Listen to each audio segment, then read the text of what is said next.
to where I can see it.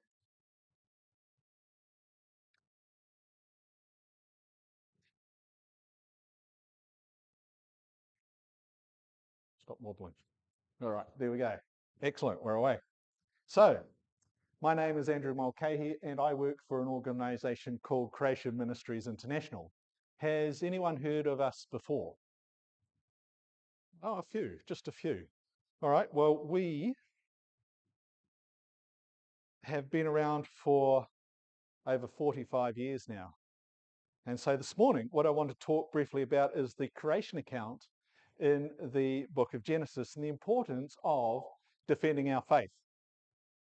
And we'll also look at how the biblical account actually fits the facts that we know better than the theory of evolution. So a little bit more about Creation Ministries. We're in 7 countries around the world, and we speak at around 1,000 churches every year. And so essentially this is our bread and butter work. And we possibly employ more PhD scientists and researchers than any other creation organisation worldwide. But that's not actually what we are here for. We're actually here to help people like yourselves to understand and share your Christian faith with those people around you. So it's as simple as that. So I want to ask you a question. How many people have you been talking to, or perhaps sharing your faith, giving your personal testimony, and being challenged with questions like this? Did God really create everything in 6 days? Hasn't science proven evolution to be true along with its millions of years? Or what about ape men? And the Bible never mentions dinosaurs. How did all the animals possibly fit on the ark? And doesn't carbon dating prove that the world is old? And where did all the races come from? And how about this one? Why does a loving God allow death and suffering? So hands up if you've been asked questions like that. Yeah, now leave them up, and now I want you to look around the room. Because you see, it's very common for people to use science to push back against our faith, to push back against the Bible, to show that it is wrong and that we are deluded. And that's why CMI exists, to answer questions and help equip you with information. And we do this through a process of what we call linking and feeding. And that's our primary focus for over 45 years now. Our speakers, we share the message of creation, we explain its relevance to the gospel message, and then we link people such as yourselves to the wonderful, often life-changing resources that we have available. And you can use those in your daily interactions with those around you. And now I just want to address the elephant in the room, because as you walked in, you would have seen a whole pile of books and resources over there. Can I just say, I am not here to sell you a bunch of books. That's actually not our main focus. We're mainly donor funded. And yes, we do sell books, but that's just to cover the cost of them. But it's just like good people such as yourselves that continue to donate to us so that we can go out to churches just like this and share this message with as many people as we can. Now, one of the resources where you can find answers to a lot of the questions is, of course, our website. And I don't know if you haven't been there before, but if you don't know this, if you say something out loud, you're more likely to remember it. So I want you to repeat after me, creation.com. Really hard to remember, isn't it? Now, creation.com. It's going to be burned into your memories tonight. You'll go to sleep thinking creation.com. And if you go there, you will find over 15,000 free articles on everything around the creation and evolution debate that you can use in your interactions with those around you. Now, one of the other resources that we have is what we call our email newsletter called InfoBites. And this is a free resource right at your fingertips that you can use to help answer the questions that others have. And what we do is we write an article, we put it in our email news, and we send it out to you. And you read it, you might be interested, you equip your family and your friends, and then you think, oh, I know who might be interested in that. And then you just send it to them with a click of a button. It's as simple as that. Because here's the thing, it's not our job to save people. And I find that to be very freeing, that I'm only called to be a faithful witness, because it's God that does the saving, ladies and gentlemen. But one of the things that we can all do is we can share information. Because those questions that I talked about before, they're often intellectual stumbling blocks to people coming to faith in Christ. And in fact, I was speaking with one gentleman last night, and that was exactly what happened, is that he was an ardent evolutionist, and he decided that he would get to know everything he possibly could about evolution. And the more he learned, the more he found out, the more he decided that it wasn't true, that there had to be an intelligent designer. But he hadn't taken that final step until he said, in his language, God gave him a kick up the you-know-what, and he finally realized that God existed and he was the creator.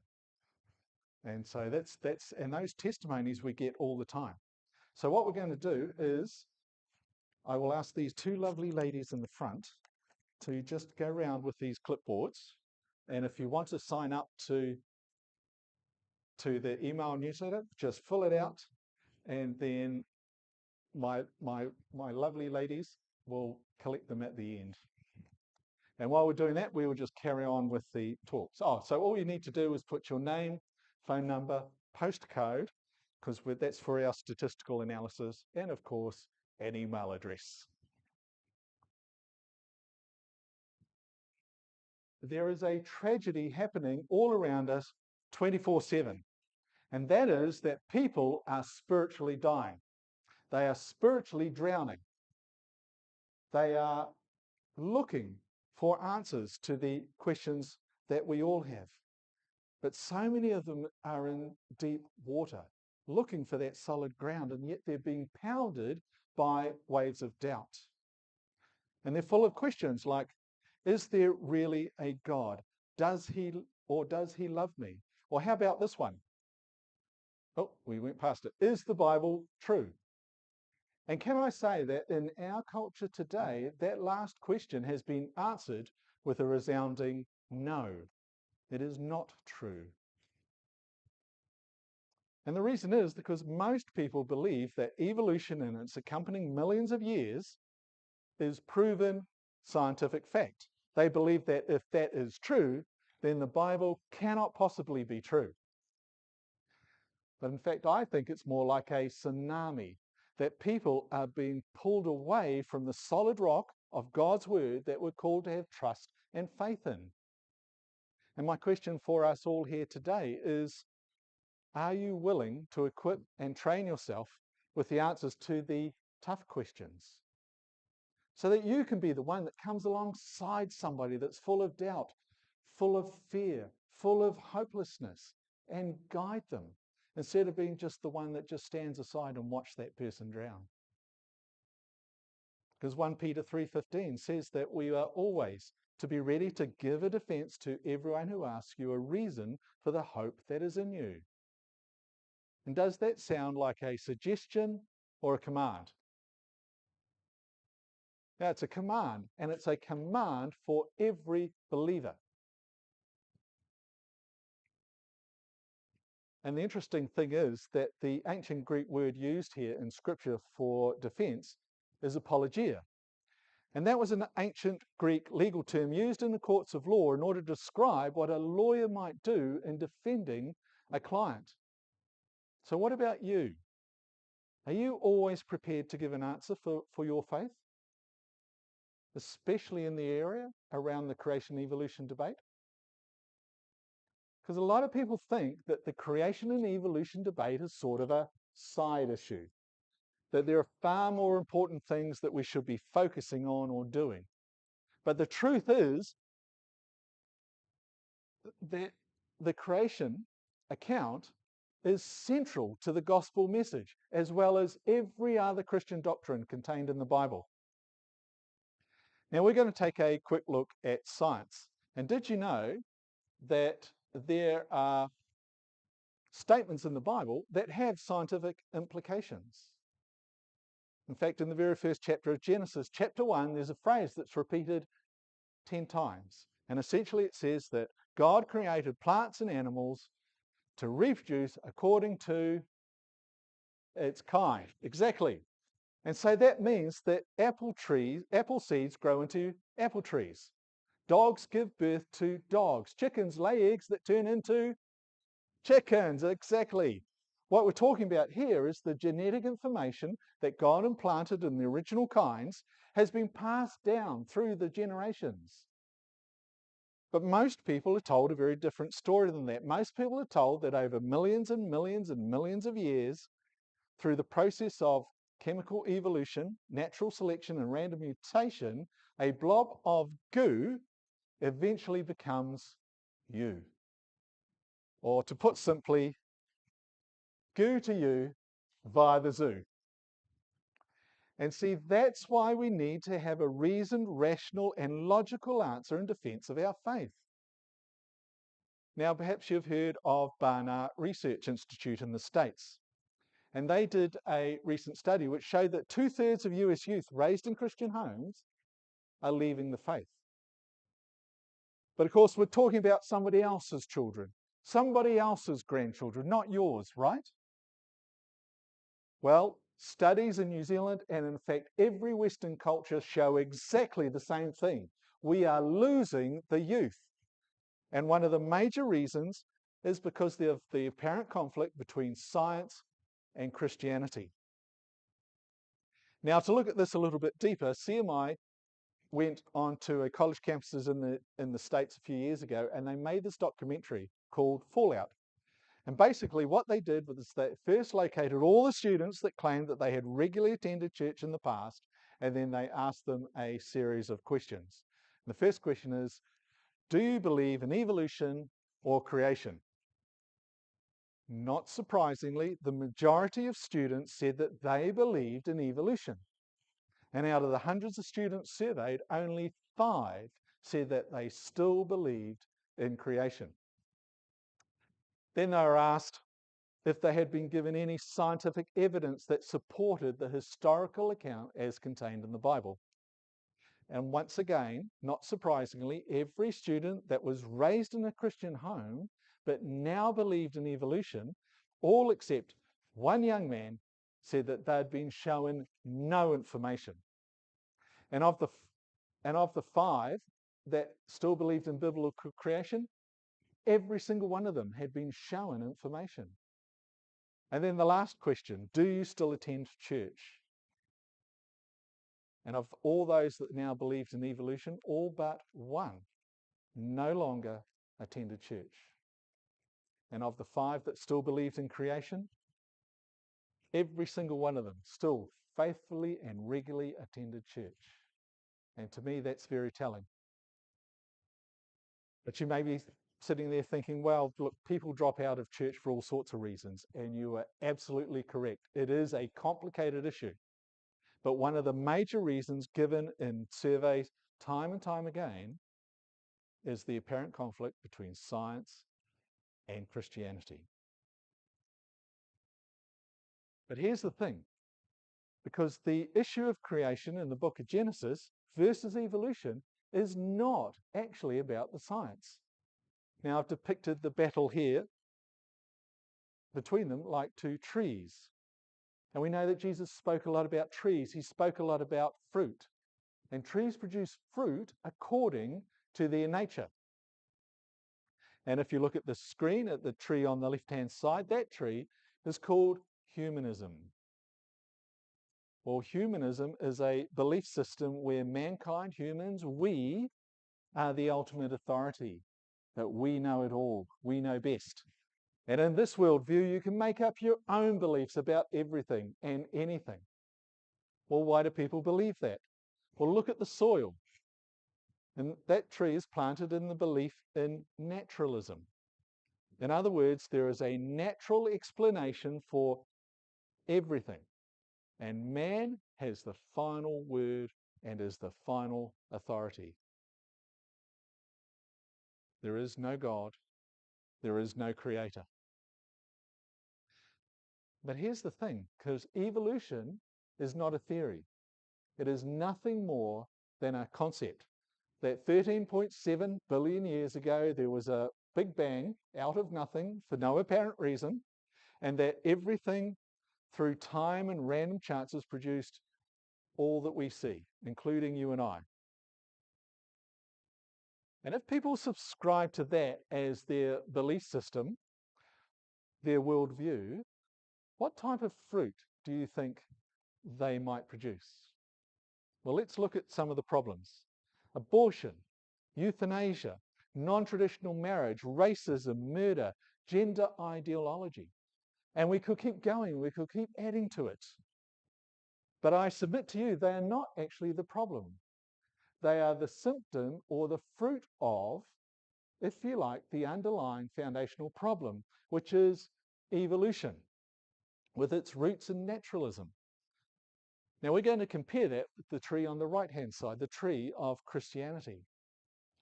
Now another question, everything that you and I need to know about the Christian faith, the nature of God, our need for salvation, where do we get that information from? The Bible. Exactly. And I don't know whether you know this, but the Bible is a history book. It is a history of what God created, what went wrong, and why we need to be saved. And if we consider our church doctrine today, most of this is contained in the New Testament. And it's based on the fact that the New Testament writers, the authors, believed the creation account to be real history. In fact, that's over 100 times the New Testament authors referred back to the book of Genesis. Jesus himself referred to it on 16 separate occasions. He referred to a real creation event, a real Adam and Eve, and a real global flood. And you see, if we subscribe to that as our worldview, that we believe that God is creator, then we should produce fruit in accordance with that. We'd believe in the sanctity of life, mercy, a loving God, one human family, and that marriage is between one man and one woman. But here's the key point. Most people believe evolution because that's all they've ever been taught. The youth in schools and universities tomorrow will be taught evolution as a scientific fact. And our worldview is set by the time we are 13. And it's then refined and honed through our teenage and early adult years. So think about it. If we know that in advance, respectfully, shouldn't we be doing a little bit more in the home and in the church to show that the Bible can be trusted? Because that anti-God view undermines the very, very first thing that the Bible says. In the beginning, God created the heavens and the earth. And if that is not true, then where does the truth start in the Bible? Does it start in Exodus? Well, Moses on Mount Sinai referred back to creation week, so it can't be there. Well, perhaps truth doesn't start until we get to the New Testament. But as I've pointed out, the New Testament authors believed creation to be truth.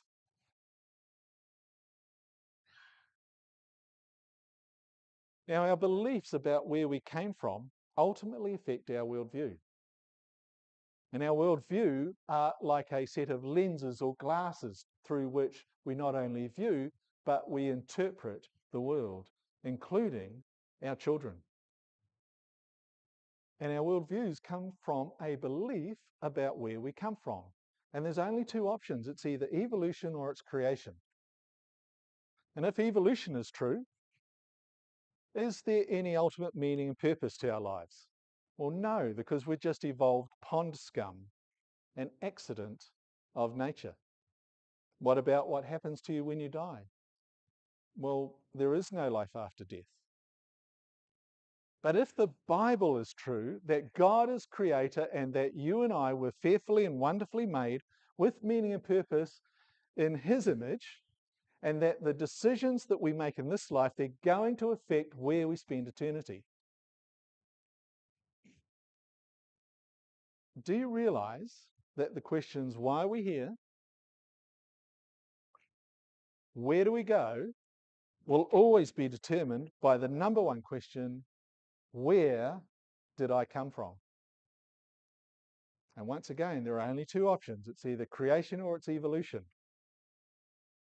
You might be sitting there thinking, well, I want to believe, but we're told that evolution is real science. And there's some basics about science that you're going to need to understand. Because even the term science can be a little tricky because there are actually two definitions, and scientists switch them back and forth. On the one hand, we have what's called operational or observational science. Now, remember when you're in school and you use the scientific method. You develop a hypothesis, you perform an experiment, you make observations, and then you record the data. And then you can repeat it as often as you like. And that's science that's done in the present, right before our eyes. And it's the kind of science that brings us great discoveries like space travel, medical advances, technology, things that benefit us all.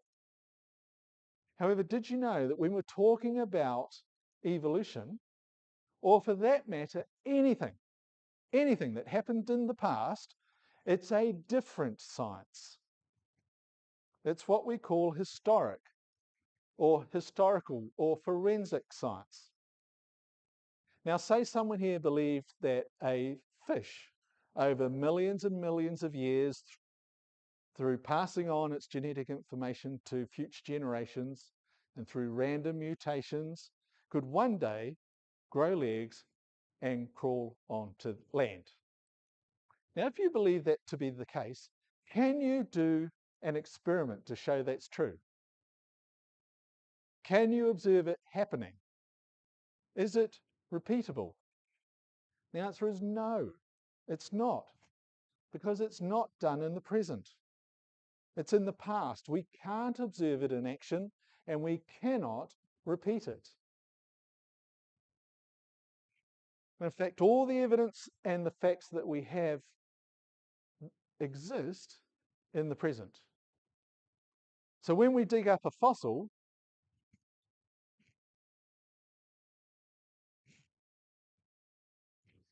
it does not come with a label on it that tells us how old it is, or what it ate, or where it lived, or even what it looked like.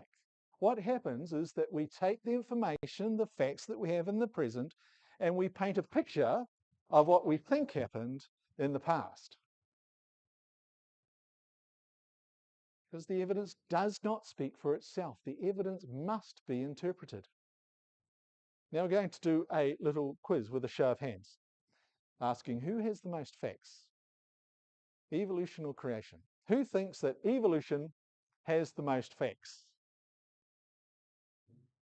Okay, who thinks that creation has the most facts? Okay, let me ask you this follow-up question. If a creationist and evolutionary scientist were working together, which probably wouldn't happen, but if they were and they were at a dig out in the desert and they come across a fossil or they're examining one in the museum, do they have the same or do they have different evidence? They have the same evidence. They're looking at exactly the same evidence. So what the difference is, it's their worldview, is that they're interpreting it through their different worldview. So we have the same facts, the same evidence, just a different interpretation. And it's if you like, I liken historical science to a lot of those courtroom or crime dramas that you get on TV, like CSI, where there's a crime that's committed in the past, and they send the scientists to gather all the facts and the evidence, and they bring this into the courtroom. and there's two opposing lawyers. And it's the same facts, different interpretations. And one lawyer is over here saying, ladies and gentlemen of the jury, you've heard the facts, you've seen the evidence, and clearly my client is innocent. And this one over here is saying, ladies and gentlemen of the jury, I do not know what my esteemed colleague is talking about, because clearly the facts and the evidence show he is guilty. And then this one over here is saying, no, no, no, I'm not. I've got it correct. He's misinterpreting it. He's saying, no, no, no, I'm correct. He's wrong. And then it's up to the jury to decide which case makes the most sense. Correct? Well, let me tell you that in this case, in the case of the creation versus evolution debate, most people in the world have only heard one side of the story. And if that's the case when it comes to your family, your children, your work colleagues, your schoolmates, who's going to tell them the other side? Now let's take a brief look at some of the facts that make sense of the historical account of the Bible. And we're going to start with the age of the earth. Now, historical science tells us that the age is 4.5 billion years old. But the Bible alludes to or infers an age of only 6,000 years. So, whom are we to believe? Now, if you were to go to the Grand Canyon, you would see these wide bands or strata. And inside each of the strata, you will often find sedimentary layers that are very thin. And every one of those thin layers might equal a year, according to geologists. And therefore, those layers took millions and millions of years to be laid down, and then millions more to be eroded away. And when we look at the process of sedimentation, the laying down of those layers, what we observe in the present is that it is a very, very slow process. So if what happens today in the present is what's always happened in the past, then I grant you that those will have taken millions of years. However, did you know that the evidence is overwhelming that those layers were laid down by water? So let me ask you this question. Can you think of any historical event recorded in the Bible that might explain massive sedimentary layers covering the entire planet being laid down by water? Anything comes to mind? Noah's flood, exactly. But here's the thing, because most people think there is clearly not enough water on planet Earth to have a global flood. That it's just not possible. But in actual fact, if you squeeze down the mountains, raised up the depths of the seas so the Earth is flat, more like a basketball, there is enough water to cover the Earth to a depth of 2.7 kilometres. Now that sure sounds like enough water for a global flood to me. Let's look at something more recent. What about the Mount St. Helens eruption in 1980? Let me ask you this question. Did those layers take millions of years to be laid down?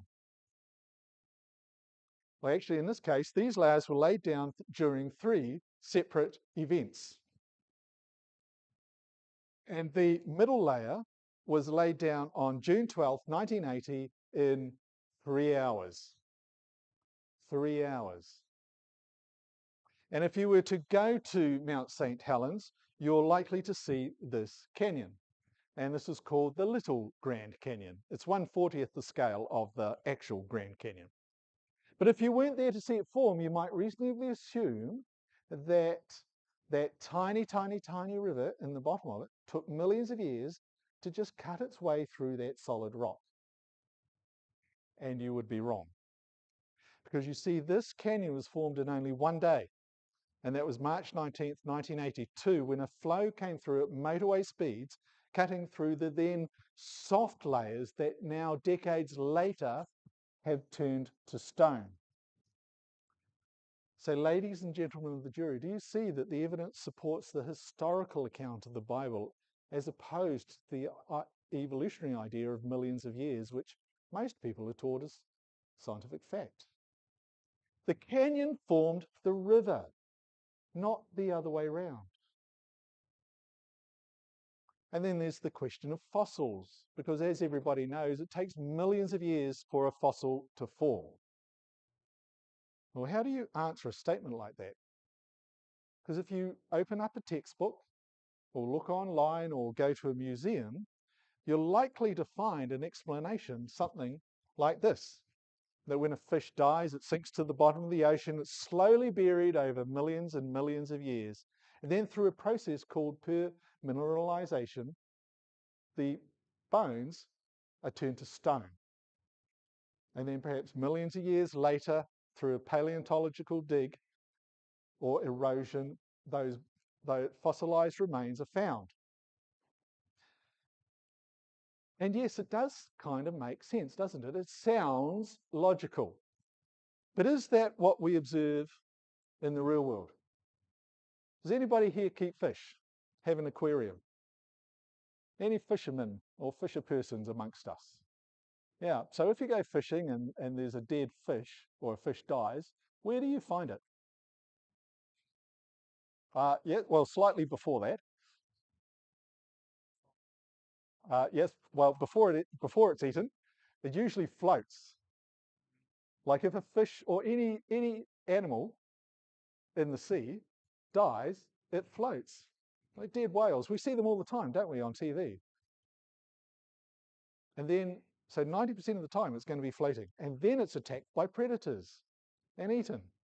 And then perhaps after a while, the remains may sink down to the bottom of the ocean, where what happens then? Yeah, it's attacked by more scavengers, crabs and everything. And what about this? Is it true that when we're watching high definition documentaries about sea life and the cameras zoom down to the ocean bottom, is it true that what we see are dozens, if not thousands, of skeletons just lying there fully intact, waiting to be buried? Is that what we see? No. So what's the answer? What we need is Freddy the fish. And he's happily swimming along, and all of a sudden there's a catastrophic event. And then there's lots of mud and settlement that bury him over a very short amount of time. And then over a period, he becomes a fossil.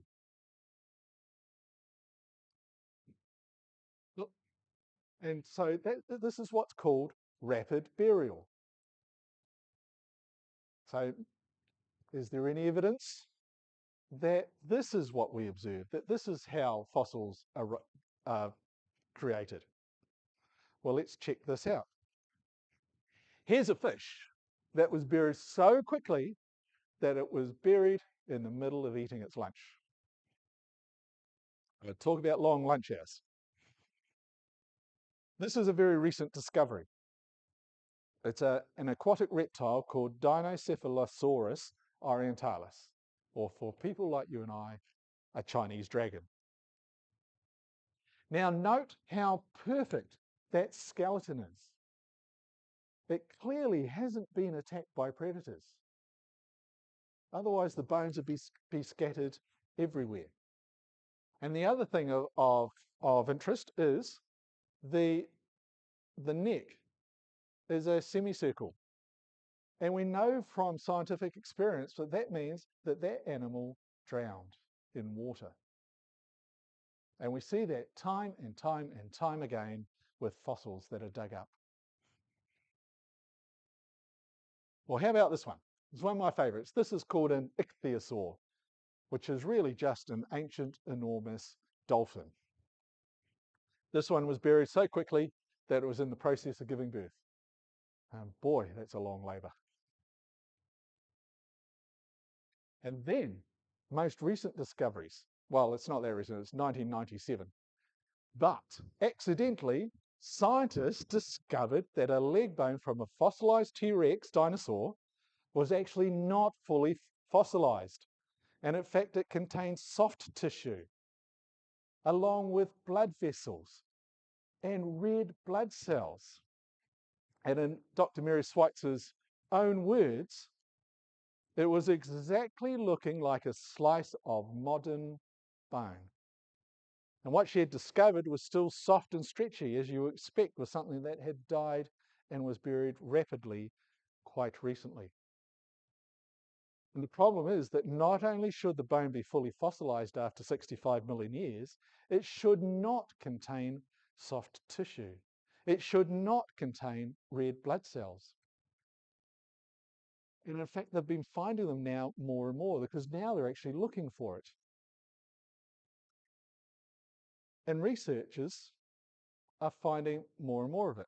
And this is another discovery.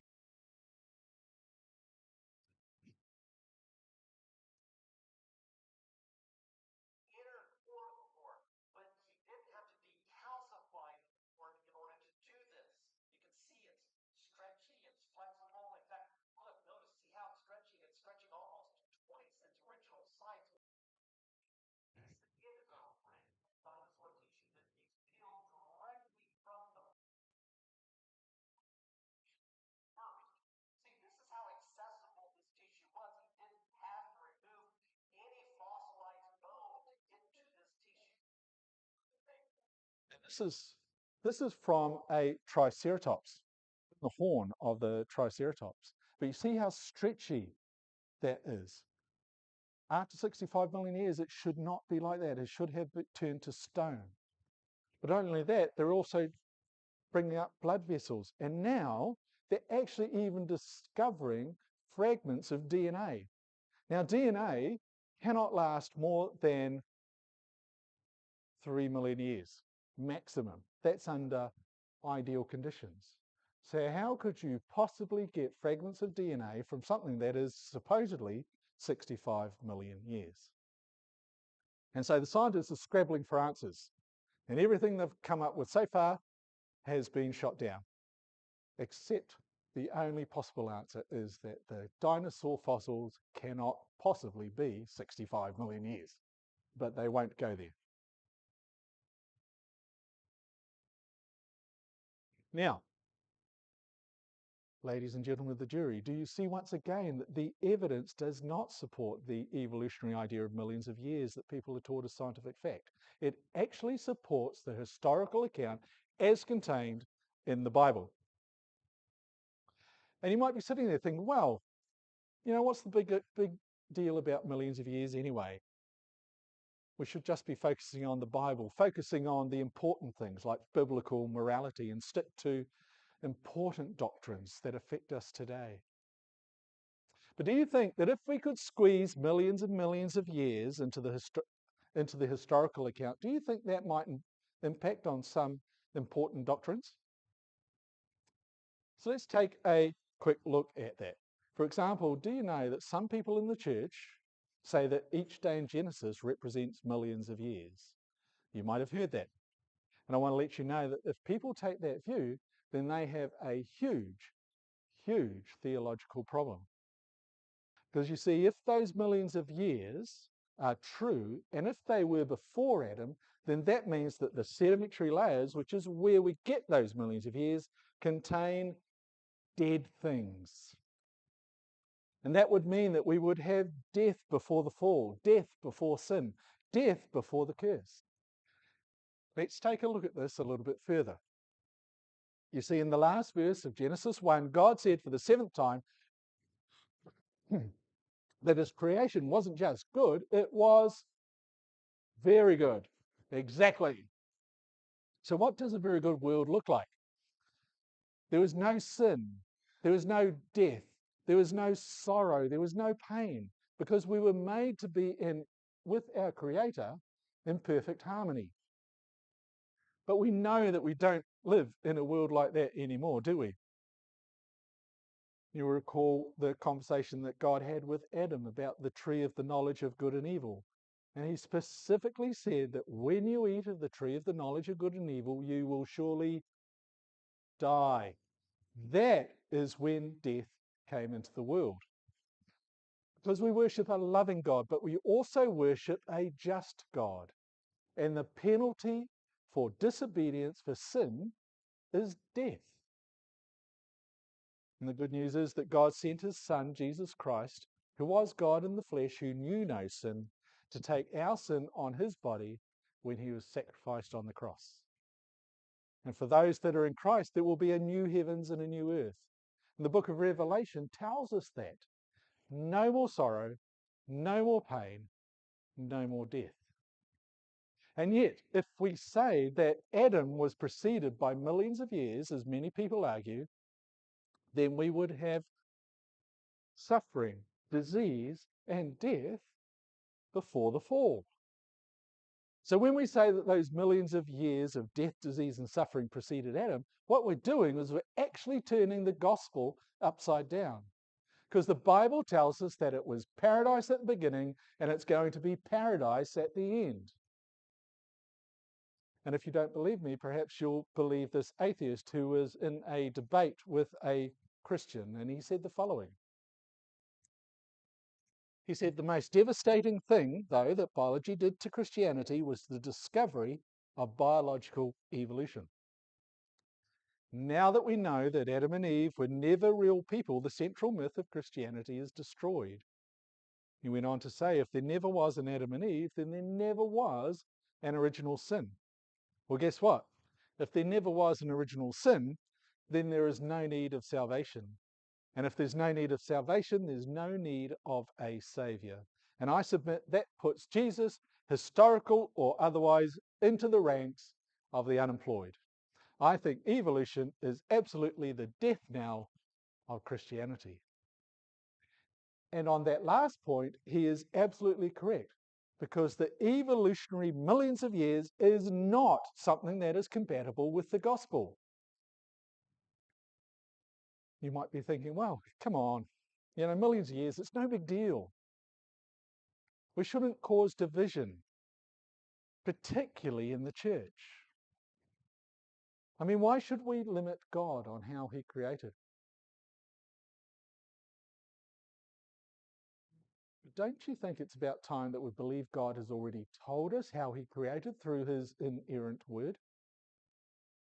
And speaking of causing a huge division in the church, listen to what this guy, Martin Luther, had to say on the subject. And he said, when Moses writes that God created heaven and earth and whatever is in them in 6 days, then let this period continue to have been 6 days. And I like how he finishes this. But if you cannot understand how this could have been done in 6 days, then please grant the Holy Spirit of the honor of being more learned than you are. Now, I've touched on a lot of information in a very short period of time. And if you're anything like me, you might remember 5 or maybe 10% of the presentation, and then the rest just gone. Okay, that's fine. So I just want to be a little bit practical now, because if we know that there is a battle raging for the hearts, the minds, and souls of those around us, those that we love, particularly our youth, then shouldn't we equip ourselves with the tools and the ammo to defend the Bible and our faith? And it's impossible for us to cover everything in one short message. But I would be remiss if I did not tell you about the one resource where we get more testimonies of people coming to know Christ than any other one. And that's our Creation magazine. It's been around for over 45 years. It goes out to 110 countries, and we believe it's the most read creation publication in the world. It's 56 beautifully laid out pages of information. It comes out quarterly. There are no paid advertisements, and it is an actual easy read. And it even contains a children's section in the center. And this is information that you can use in order to equip yourself or the people around you that you share your life with. And on top of that, when you subscribe to the magazine, you'll also get a digital version, which can be read on tablets, iPads, smartphones by up to 5 people. So everybody in your household can have their own copy. And if you subscribe for 1 year today, we'll throw in a back issue. If you subscribe for 2 years, we'll give you a back issue plus these 2 DVDs. The first one is Fallout that we mentioned before, and the other one is called One Human Family. That's because it looks at where did all the races come from. Because the term race is actually a sociological construct. There is only one race. It is the human race, because we were all made in the image of God. And yes, we might come from different ethnicities, different cultures, but we are all one. And the good news is that you could even, if my lovely helpers could pass around the other clipboards on the other table. So all you need to do is just fill the form out, take it off the clipboard and bring it to the table afterwards, and we will get you all sorted. And if you really wanted to, you can even sign up gift subscriptions. Now, wouldn't that be a wonderful thing to receive just before Christmas? And in fact, the next issue is right at the printers right now, and it comes out in October. So while the form's going around, I'll just highlight a few of the other things coming up.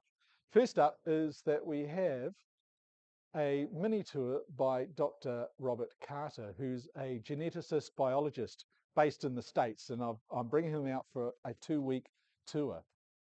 Unfortunately, I can only get him to Auckland, Hamilton and Tauranga. I can't get him up here.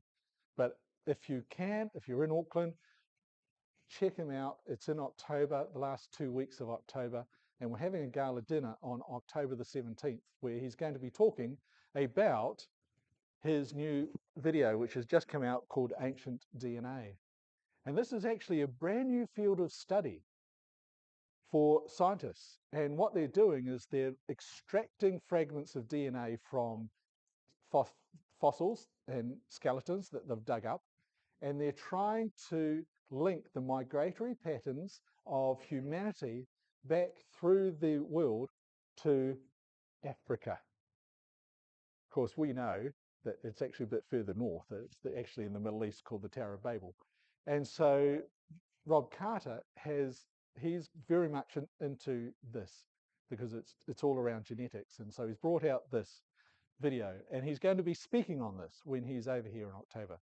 So if you can, I would highly recommend going and checking out our events.com events to see where he's at. And if you can get there, fantastic. Then the other really exciting thing that we've got coming up is we have a conference, a super conference coming up from the 6th to the 10th of January next year, held in Auckland in Manukau. It's now called the Dewdrop Centre, was called the Vodafone Event Centre. I've got 12 speakers lined up, three overseas speakers, and our keynote speaker, really interesting guy, he's called Vance Nelson, and he's what I call the dinosaur guy. He knows everything about dinosaurs and monsters. And so he's written a couple of books. We've got one over there called Dire Dragons, and he's going to be coming out and speaking on dinosaurs, because they are an absolutely fantastic, fascinating topic. So once again, there are some postcards on the tables. Feel free to grab those and take them, and then go and check out the website, which is creation.org.nz. And so I just want to finish where we started, because I hope you can see how you can share and how you connect yourself with answers. Because I think right now is a very exciting time to be a Christian. Because not only do we have the scientific answers, but we have the biblical answers as well. And so I want to conclude with this question that we started with today. Oh, thank you very much.